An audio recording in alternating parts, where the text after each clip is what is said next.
សំដីនឹងស្ងួនវាចាផ្អែមល្ហែមត្រជាក់ជ្រាបពេញបាតនោះដូចមុនខ្សែនេត្រាផងអាចចងចំណងនិស័យអូនោះដងអូដងដួងចិត្តបងអើយទ្រង់រៀបមានទងគ្មានស្បាយខ្លាចស្រង់ត្រាត្រើយមិនព្រមប្រណីតាំងទៀនស្នេហាព្រោះបងជាអ្នកក្រក្រៃ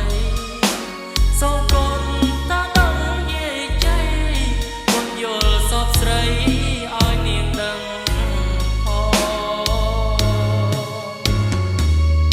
វត្តទេប្រណមសណ្ដំដួងចិត្តជួយនាំពាក្យពិនថាខ្ញុំស្មោះលើនារី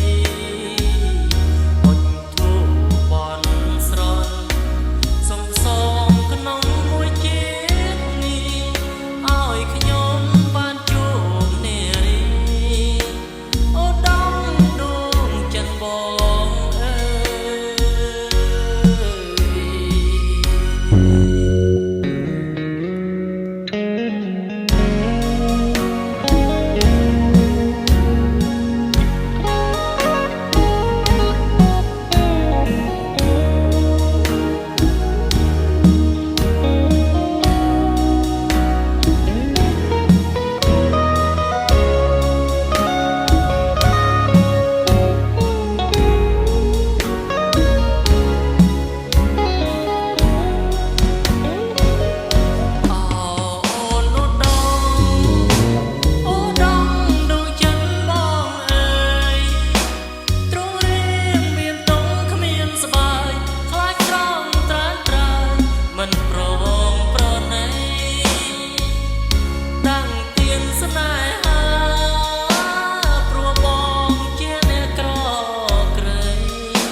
ប្រណម